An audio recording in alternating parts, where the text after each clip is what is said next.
honorable speakers who have taken out valuable time from their hectic routine and graced this occasion with their esteemed presence. Our first guest speaker of the event is Mr. Aman Dhall.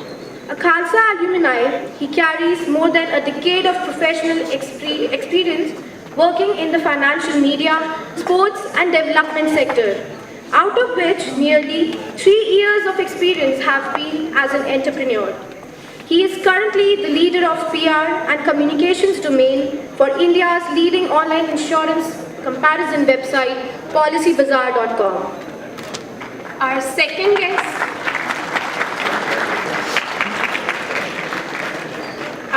guest for the evening is Mr. Ankur Sethi, a postgraduate student from Narsingunji Institute of Management Studies. He is the founder and currently the director of Corporate Shiksha, the learning network for young and aspiring professionals. Before starting his entrepreneurial journey, he spent around 12 years across diverse industry sectors such as banking, HR outsourcing, non-profits and education. The third guest for our event is Mr. Sachin Dalal, an alumni of University of Pune and Delhi University. He is a very hard-working and diligent engineer. Very detail-oriented, he digs deep to get the issue resolved. Previously associated with renowned enterprises like HP and Amazon, he is co-founder of the most popular e-commerce website, Infobeam.com. The next speaker for our event is Mr. Naveen Coomar, an alumni of University of Leeds and IIM Ahmedabad with over 30 years of international corporate experience. He is currently working as a senior advisor in BRICS Chamber of Commerce and Industry. You will find that in every field, the Indians, they take edge. Supposing if all the Indians, they withdraw from Silicon Valley. Welcome Mr. Naveen Coomar, the Senior Advisor of BRICS CCI. E-commerce is that you don't have to run around to buy a gift for your Valentine. But the challenge is that your Valentine will know how much did it cost you. And that is something very, very unique and challenging about this area of business. So one is that e-commerce is changing, the paradigms of business, the way business has been done in the past. And it requires certain key areas to really grow. So one is the infrastructure, for example. Do we have the right kind of infrastructure? What do we really mean? Can we define the infrastructure? Because when you're talking about infrastructure for e-commerce, then it is very different from traditional brick and mortar industry infrastructure. And I'll possibly touch upon a couple of them as we go along. The other issue that we also need to think about and address is the internet penetration. So mobile penetration is very, very high in this country, but internet penetration is not very high. And what are some of the issues related with that? The third key issue is related to the governance. And while I'm saying these are some of the issues which need attention, incidentally, these are also areas which offer tremendous opportunity for young people like you to grow into that area, space, do some very innovative businesses. So a lot of businesses you may be seeing, as a B2C or C2C businesses. But I think there are tremendous possibilities which exist, and it's hugely unexploited till date is the B2B business. And what is that one could do there? A lot of what you read on newspaper is, or news magazine, trade magazine, is around B2C or C2C. But if you look at these three areas by themselves, by definition, they offer different kinds of challenges and also different level of opportunities. every challenge, is a window of opportunity. So if you look around yourself and look at any successful person in any field, you will find they have converted one of the small challenges into an opportunity. And I think so something very interesting is the story of Zomato. I'm sure all of you are aware. These young people, had to wait in a long queue during lunch hour in their company. And there would be times when they would come back to their seat that, okay, we'll go when the queue is smaller or shorter. And that gave them an idea. Hey, why can't we set something up where, we could actually order food? We don't have to go and wait. What if I wanted to eat something different this pantry guy is not offering me today?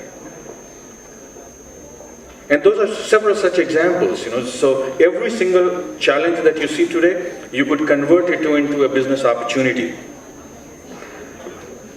Well, I think a couple of days back, Economic Times reports that the 3 large e-commerce companies, Flipkart, Snapdeal, and Zomato, only these 3 put together possibly are going to hire more than 60,000 people in the next year to 2 years' time.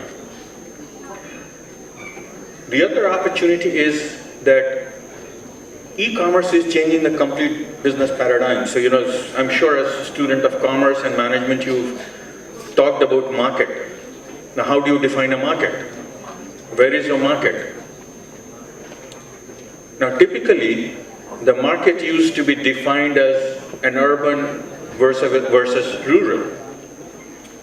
Today, the market is defined by where you have internet and where you don't, or the level or certainty of connectivity or uncertainty. These are some of the factors which are key differentiators of market. Thank you very much.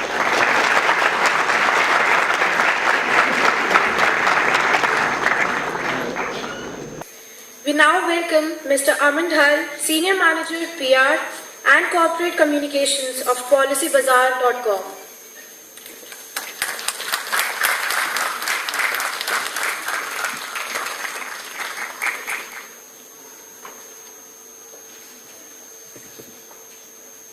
While Aman is getting to the dais, he said, there are some professors here who taught me for 2-3 years, so I'm going to give it back to them now.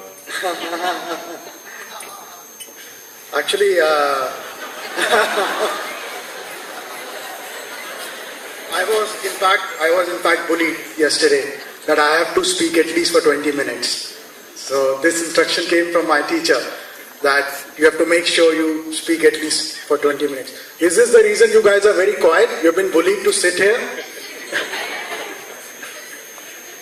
So what I'm going to do here is, I'm going to make it very interactive. I don't like seeing dull faces. And I'll need support from you all. So you all need to interact with me. I'm going to speak on the topic of CSR in e-commerce industry.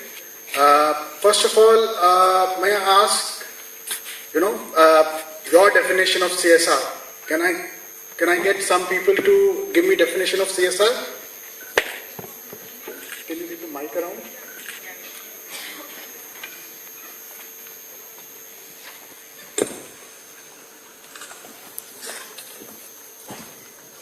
Mic check.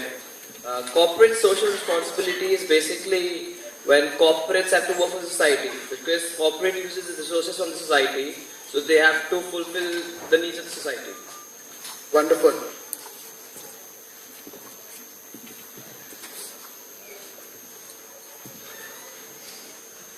Here you go.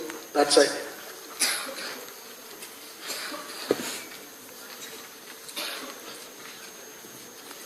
Good morning, sir. So just to add on to what my friend said, sir, CSR would also include giving back something to the society in terms of charity and being involved with various organizations, both global as well as Indian. And also if there are many corporates which are also in industrial activities. So also using the judiciously using the resources of our environment and not polluting it at all. Yeah, well said. Excellent. Thank you, sir. Can we have more? Third guest for our event is Mr. Sachin Dalal, an alumni of University of Pune and Delhi University. He is a very hard-working and diligent engineer. So cash collection is one of the challenges which it faces. Then comes logistics overall. Okay, industry folks will come in and share their insights with you. You're fortunate to have a great academic institution which offers brilliant professors to sort of coach you on what the industry expects.